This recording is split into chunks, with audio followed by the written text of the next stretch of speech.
for those who aren't necessarily healing naturally, or they do have those obstacles or roadblocks, as you mentioned, a majority of people who receive treatment for these traumas do see improvements. And I think there was a study by National Alliance that showed that more than 80% of people that went through treatment saw improvements within just a few months.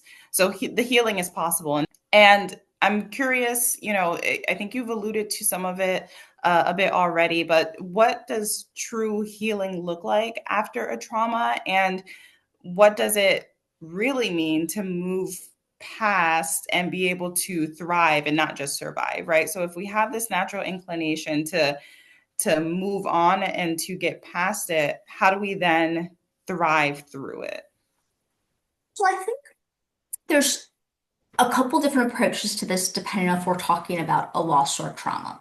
So I think the first thing that I would highlight about the recovering from it and naturally recovering from it is that first, the thing that's really important for people to understand is that those reactions, whether it be the grief reactions, the trauma reactions after this life experience, they're very normal. It's really important that people understand that whatever reactions they may be having, whether it's the depression or the anger or the avoiding things that remind them of the trauma, or having difficulty sleeping, having difficulty concentrating and staying organized, whatever reactions they may be having, those are really normal reactions. And it's not that, my gosh, they've been permanently damaged or broken by this experience. We often couch these as these are ordinary reactions to a very extraordinary experience, like a trauma or a significant loss. So I think the first thing is really helping normalize and validate what people are going through. Trauma and loss are big life experiences, and they have big reactions, and that's normal and that's okay. I think the next piece that's really important for people to understand is that the degree to which they can, as they're experiencing these various reactions, try to seek social support with people that they trust or feel comfortable with, can try to not avoid thinking about the loss, feeling about the loss, talking about the trauma.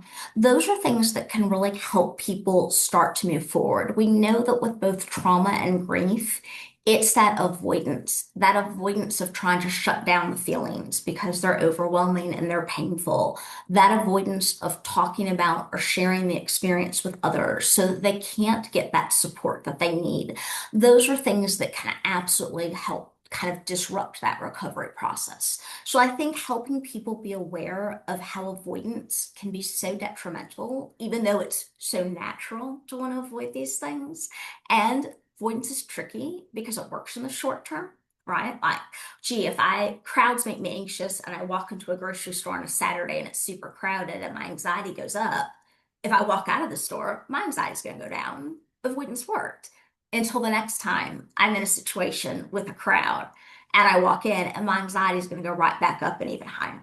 So it's really important for people to understand that piece, that is, as much as that natural inclination is to avoid a lot of these thoughts and feelings and discussions, it's actually being able to approach those things and experience that's going to help them move forward.